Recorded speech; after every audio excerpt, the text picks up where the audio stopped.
Rapaz, o que é que Trump tem a ver com o meu concurso? Editor, tira onda aí, ó. Uma questão, duas questões, três, questão pra caramba, né? Veja, a ideia sobre a proibição do uso da força, essa ideia sobre as exceções, sobre o que é legítima defesa, são questões que já caíram em concursos da AGU, em concursos também das carreiras de diplomata. Eu acho que sobre a ótica do direito internacional e direitos humanos é muito importante a gente estudar isso aqui hoje. E é sobre isso que a gente vai fazer agora, né? Ou seja, a gente vai analisar sobre a ótica do direito internacional essa operação que os Estados Unidos afirmam, né, ter capturado o presidente da Venezuela, Nicolás Maduro, nessa ação militar que inclui ataques, né, em Caracas, teve apagões ali pontuais, né, a retirada ali do mandatário para os Estados Unidos, onde ele deve responder por acusações criminais. Bom, eu me chamo Felipe Duque, sou professor aqui no Estratégia Carreira Jurídica, queria convidar você a comentar aqui o que é que você acha, a aproveitar a nossa promoção aqui no Estratégia, nosso plano que começou aqui no dia 2 de janeiro, né, nosso grande período promocional, e também uma campanha Você Aprovado, que está fantástica. Eu convido você a, de certo modo, conhecer aqui tudo que a gente está oferecendo no nosso planejamento de aulas. Eu vou dar várias aulas aqui gratuitas e também nós começamos muitas coisas focadas para você, nossos alunos. Bom, primeiro, isso aqui foi chamado por muita gente de invasão, outros preferem chamar de operação pontual ou até missão de captura, né? E aqui já nasce a pergunta que eu acho que vai cair em concurso certamente, né? Primeiro, se é lícito, né, você usar a Força Armada para prender um chefe de Estado estrangeiro? E a resposta aqui, ela vai ser depende. Eu não vou entrar nas minúcias políticas. Claro que eu vou esmiuçar aqui os dois lados rapidamente, mas a ideia é como é que isso aqui cai de fato em provas. Tem muita blog de polêmica e notícia. Eu quero comentar juridicamente do ponto de vista do direito internacional para que você acerte isso aqui quando cair em prova. Feitas as questões que a gente já mostrou no começo, eu vou mostrar rapidamente aqui para você ficar ligado como é que isso aqui pode cair nas provas. Primeiro, numa questão puramente política mesmo e didática, é bom você ver essa linha do tempo, né, sobre os fatos públicos que são relevantes antes de acontecer isso que a gente está conversando aqui. Ou seja, em 2019, os Estados Unidos deixa de reconhecer Maduro como um líder legítimo, né, após alegações dessas eleições viciadas, numa crise institucional. Em 2020, o Departamento de Justiça começa a acusar Maduro contra crime de narcoterrorismo e tráfico e começa a colocar algumas sanções ali econômicas e financeiras. E depois, em 2025, os Estados Unidos elevam a recompensa por informações para prender ou para, enfim, condenar Maduro em valores muito elevados, e agora houve essa operação militar com esses ataques, essa captura de Maduro de sua esposa, levando para a custódia e encaminhando para responder o processo nos Estados Unidos. Tá, agora vamos para o direito internacional, né? O que é proibido, o que é exceção e onde entram as teses dos dois lados? Olha, a primeira regra geral, que talvez é o núcleo duro do direito internacional, é a Carta da ONU. E ela consagra uma regra. A regra é: Estados devem se abster de ameaçar ou de usar a força contra a integridade territorial ou a independência política de qualquer Estado. Isso está no artigo 2.4 da Carta da ONU, ou seja, a regra é não usar a força. E aqui as pessoas que discordam, né, da operação dizem que, de certo modo, não reconhecer um governo não apaga a soberania desse Estado Venezuela, ou seja, o território continuaria sendo protegido pela regra. Já por outro lado, né, quem entende que isso poderia ser permitido, já que é um governo ilegítimo, poderia ser feita essa intervenção. Tá, mas aqui foi um argumento puramente político. Vamos para as exceções clássicas. A regra você já entendeu. Como é que isso aqui cai em provas? As duas exceções clássicas que tem, né, no direito internacional contemporâneo, que são mais aceitas,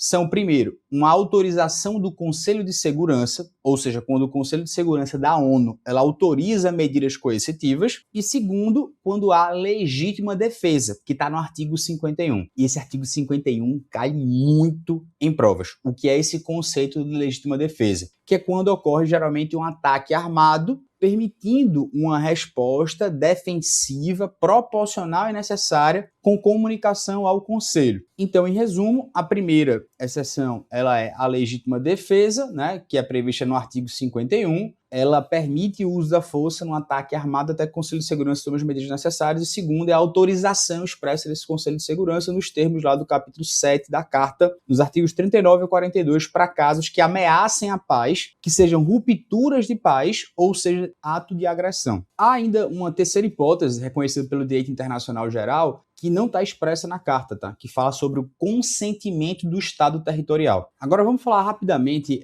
das opiniões de quem acha que é a favor dessa operação e quem é contra, tá? Primeiro, como é que os Estados Unidos tentam enquadrar juridicamente? Pelo que foi noticiado, nós temos um enquadramento primeiro dizendo, olha, foi uma operação de law enforcement, ou seja, a narrativa há indiciamentos e acusações criminais, e o Departamento de Justiça buscou esse apoio militar para efetivar essa captura, com base na prática de crime transnacional, ou seja, droga, armas, gangues, e isso, consequentemente, seria a questão do narcotráfico, né, o enquadramento. E dizendo, principalmente, que não há o reconhecimento de Maduro como um chefe de Estado legítimo. Então, desde 2019, né, os Estados Unidos, outros países, incluindo a Organização dos Estados Americanos, eles não reconhecem Maduro como presidente legítimo da Venezuela, especialmente após as eleições também em 2024. Então, Maduro não é presidente da Venezuela, seu regime não é o governo legítimo. E logo, se ele não é reconhecido como chefe de Estado, ele não gozaria dessa imunidade soberana perante também os tribunais americanos. E a segunda tese é dizer que foi legítima defesa, ou seja, enquadrar nesse artigo 51, né, da Carta da ONU, por isso que eu acho que é muito relevante para concursos públicos, né?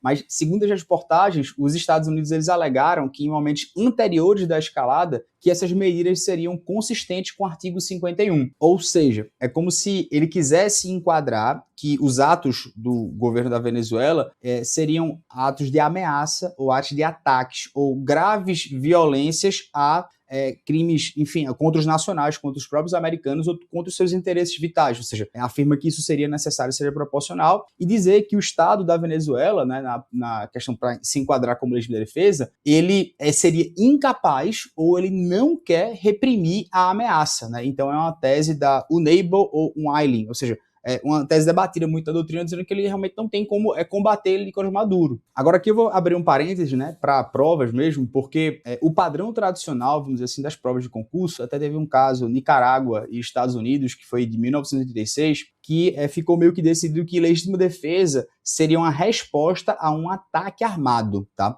E respeite, de certo modo, as balizas de não intervenção e não uso da força. Tá, agora vamos para o lado de quem entende que isso foi ilegal. Em resumo, o outro lado, a crítica é direta, dizendo assim, olha, houve o uso da força no território venezuelano, não houve uma autorização clara do Conselho de Segurança, a operação poderia configurar uma agressão ou, no mínimo, uma grave violação à carta. Então é como se dissessem que foi uma verdadeira guerra colonial, de maneira que violou o artigo 2º, parágrafo 4º da Carta da ONU. E, consequentemente, houve uma ausência das exceções legítimas, né? Porque, novamente, não houve autorização do Conselho, não houve ataque armado, na concepção de quem defende que, obviamente, isso aqui seria ilegal, e também a ideia de dizer que até não houve autorização do Congresso americano, né? Que o presidente Trump, ele faz isso sozinho. Tá, mas fugindo um pouco das polêmicas, e agora que você já tá, enfim, vai decidir o que você quer escolher, vamos para as questões de como é que isso aqui cai. Vou trazer uma questão aqui da CESP, 2024, do Instituto Rio Branco, né, que fala o seguinte, para você julgar certo ou errado. Segundo a Carta das Nações Unidas, o exercício do direito à legítima defesa por Estado-membro das Nações Unidas deve ser informado imediatamente ao Conselho de Segurança e restringe as ações desse órgão da ONU na tomada de providências para manter ou restabelecer a paz e a segurança internacional. E é interessante, essa questão, ela está errada e tem muito cuidado porque essa questão ela deve ser dividida em duas partes. A primeira parte, que fala especificamente sobre esse artigo 51 que a gente comentou aqui,